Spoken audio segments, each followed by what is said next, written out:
Tennessee Homestead. How the heck are ya? Wherever in the world you might be. Uh, Although I think my worldwide viewers are probably going, he just died or something. Yeah. Anyway, uh, wanted to talk a little bit today. I had a real good time yesterday at work. I went in and kind of filled in to help them out a little bit. So usually I'm just there on the weekends. But I went down and lo and behold, run into the old boy that gave me all that bad information, said he knew something about GMOs and so forth.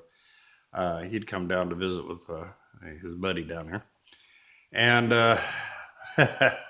he got talking to a young farmer and he started spewing the same stuff. And my friend and I was talking, standing off to a ways from him. And I told him, I said, I'm about to go over and light this clown up. I said, because he's about as full of beans as they get.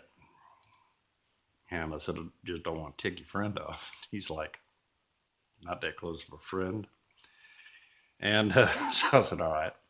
So I went over and talked to the old guy. And as I'm walking up, he's giving this guy the same story about the plant in Jamaica. Okay. And I walk up, I just started kind of chuckling. And I turned around to this kid he was talking to. I said, you don't know a word this man just told you is true. The kid's like, huh? This guy's eyes got real big. I said, there's no plant in Jamaica that produces the BT gene. Okay? I said, the BT gene is a gene from bacteria. There's nothing natural about it. There is no way that any plant, okay, would naturally have this gene in it. All right? I said, it's all BS. I said, if you go out and do some research on GMO, I said, you're going to find it out. And this guy wanted to argue about it. And I just smiled at him and I told him, I said, son, I'm getting this stuff straight out of Monsanto and Dow and Syngenta. I said, all of them talk the same thing. I said, it comes from a bacteria. I said, it's a natural organic fertilizer, this particular bacteria is. I said, primarily because in its bacterial form, the only thing it's going to affect is the bug that eats it. It's got a protein in it that works like a little time bomb as it gets into the bug's digestive system and explodes and kills it. It's a living organism. It's not a plant. You know, I said, so none of that's true. And I don't know where you got that information from us, but you ought to go back and just slap the heck out of whoever gave that information to you because none of it's true. I said, and it's sure making you look bad out here. And so we got into the conversation of the GMO stuff. And I think I pretty much convinced the kid, you need to go research this before you start using that stuff on your farm. I said, it isn't anything like a conventional crop. Not at all. I said, and once they get their hooks into you and start getting you to increase your yields, and I just told him straight out, I said, let me ask you a serious question.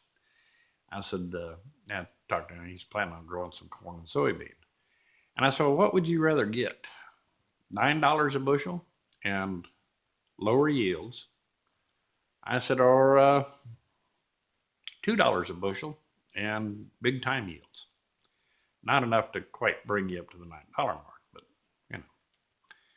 I said, you'll have more corn to sell, but you're going to be selling it at $2 a bushel. Of course, you're going to be buying seed instead of buying seed corn cheap. You're going to be paying as much as $500 a bag for seed. That really lit his eyes up. It's like, what?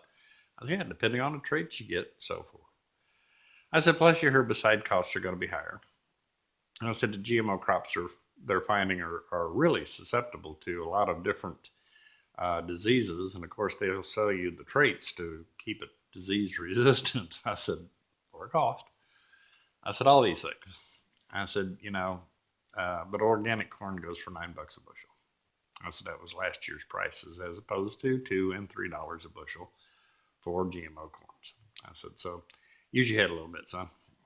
I said, plus, I said, you won't be poisoning your land with herbicides like you're going to with this GMO nonsense. I said, now there's the facts. I said, but don't take my word for it. Go research yourself.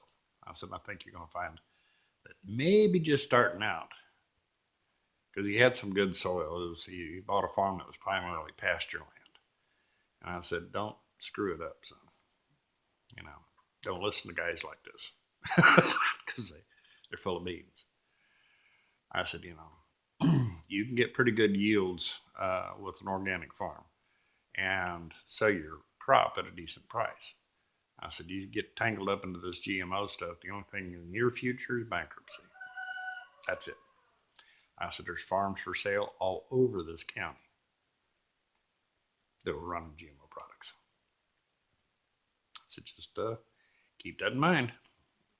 Yields are not everything. Look at the price differences. I said, you can go right down to any granary and start checking prices for standard GMO crops, conventional crops, and organic crops, and see what your price difference is. I said, it changes pretty dramatically. So use your head, son. I said, don't listen to this man. He doesn't know what he's talking about. I said, he sent me out, I said, doing my own research on this stuff, a lot more than I wanted to know. I said, I'm not a GMO expert. I said, but I'm pretty close. I said, I got to tell you something. You don't want to get started in that nonsense. That's because once they get you started on it, pretty soon it's your only option. And the price of this seed goes up every year by about 25 to 40%. I said, if you think they're going to stop raising your price just because you're not making any money, you're dead wrong. Let's just use your head a little bit. Needless to say, I think I ticked my buddy's friend off, and I really didn't care.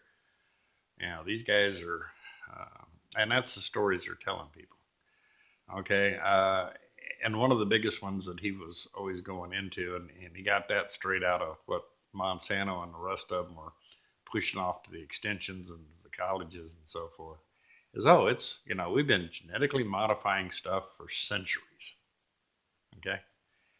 In a sense, I guess if you want to stretch it around, hybrid, you know, creating hybrids and so forth is messing with the genetics of a plant. But you're taking a corn plant and crossing it with another corn plant. You're taking a rose and crossing it with another variety of rose to come up with a different variety of roses. Okay? You're not, you know, trying to cross a corn plant with a mouse or a human. Yeah, they're crossbreeding goats with even spiders, because it puts the protein that spiders spin their little strong webs out of in the milk. Yeah, don't buy one of those. But yeah, so they there's a whole difference. I told them there is nothing natural about genetically modifying produce, livestock, any of that. I said, you know, it just doesn't work. I said, the farthest stretch you can get, seriously, with genetic modification is to cross a horse with a donkey and you end up with a mule. Okay. And that's about as far out as nature will let you go. It is darn sure not going to let you cross, you know, a plant with a living organism, be it a bacteria or a microorganism or even, you know, a mouse or, you know, whatever. It just doesn't work. They did cross, one company I ran across actually crossed corn and human genes to try to create a corn-based contraceptive. Yeah, makes the woman reject the sperm. Yeah. Well, I hope that didn't go into production and they just failed to tell us about it. Makes you go, So, you know, folks, this GMO stuff, you know, you hear me rant and rave about it, but I got to be honest with you. Everything I've seen, this is big corporations not only trying to take over your food, and they are doing a heck of a job. 70% of our seed base has been corrupted. The stuff spreads, you know, it's a very invasive crop, spreads all over the place. it is just bad, bad, and bad. Okay. And one of the things I just love to hear Monsanto and actually got the American courts to go along with was, well, if only 1% of your field turns out to be GMO, we're not going to sue you for that. 1%. Okay. Well, let's say your 1% was 10 acres and you grew corn and that was contaminated by GMO crop. But boy, the corn looks good to you, and you know you didn't do it intentionally, and you just think, oh, that's a healthy little strand of corn going there. I think I'm going to use it for seed corn. Okay. Now you're into a whole different ballgame. Now they are going to sue you. Okay. So to keep that from happening, organic farmers and conventional farmers, the courts have laid on us to take our seed and go pay for the analysis to be done to make sure it's not GMO. You know, you would think that they'd put trespass laws in place and we could sue Monsanto for it. But that ain't the way it works. Okay. So they're deliberately forcing this stuff off on you. And now they've even stopped states from making labeling laws. And now you get this little bitty cell phone box that, try it. You'll love it. It takes you nowhere. You'll spend half a day trying to fish through pages for them to even go, yep, it's GMO. So, yeah, we need to stop this. We truly need to stop this. And the only way to stop it, folks, quit buying their products. Sorry, that's the only way you're going to stop. Don't look for the government to do it. They're in the government. They got the government in their back pocket. The government's not going to do nothing. Okay, they're not going to do nothing. Lord, now the FDA is even stepping out of the herbicide controls. Now that stuff ends up in your food. You think it would be definitely in the domain of the FDA, but it's not now. It's EPA. As long as it doesn't damage the environment, they don't much care if it kills you. Keep that in mind with these new improved herbicides. And that was one of the things I also pointed out to the kid when he was talking this stuff about the new herbicides that they use to keep your rows clean, And I told him, told the kid, I said, do you know that, most of our corn that is sold to granaries is sold overseas? I said, we only consume about 40% of it. He said, no, I didn't know that. I said, yeah. I said, so you got to ship. I said, corn prices in this country are going to be based on how much they sell to other countries. He's like, well, okay. I said, well, the herbicide he's talking to you about, I said, the United States is the only country right now that allows the use of that herbicide. It's banned everywhere else. And if you put it on your corn, you're not shipping your corn there. I said, what do you think that's going to do to corn prices? When suddenly, once again, supply will be here. Demand for it will be here. That's not going to say corn. You're going to get peanuts. Don't do it. So at least that youngster walked off with and I told him, don't take my word for it. Go out and do your own research. So there's truckloads of it out there. I said, know that you know. I said, that way you won't be listening to folks like this. That's because man doesn't know what he's talking about. I said, he's been selling seed for years. And he's taken it right out of the Monsanto playbook. And I said, friends, they are liars. I said, they will stand there and tell you that the sun's pink and the moon's green. I said, they don't hesitate to lie. I said, if it's for their benefit. I said, they'll even tell you that their herbicide disappears into the environment. Really? How does it do that?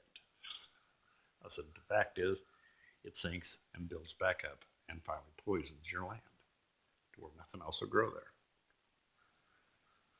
I said, keep it in mind. I said, once that happens, son, you're a slave to these biotech companies. You are literally their slave. Right up to the point of you going bankrupt. Okay? And so I think I made a good point to him, and hopefully he listened. I'm hoping to make a point to you folks, quit buying their products. It's the only way you're going to stop them. Okay? And if you don't stop them, pretty soon, their products are all you're going to get to buy. Because that's going to be your food source. It's going to be it. Right now, you can change that. You may not 10 years down the road. Keep that in mind, folks. It's time to start standing firm on this stuff because they're out there still a pushing, and it's not going to be good for you, your kids, your grandchildren. Time for it to bring it to a close, and hopefully we can do that. But it's going to really take a lot of effort on your part. I understand that. Okay, I know what I'm saying here. It's going to take a lot of effort, but it's going to be what's the lives of your children and grandchildren worth? Is that worth the effort? Think on that one a bit. Anyway, this is Rich from Tennessee Homestead. I love you and I appreciate you. Think about that for a minute. What's your grandchildren worth? Is it worth the inconvenience you may have to go through to get these guys stopped? Y'all have a great day. We'll talk to you later.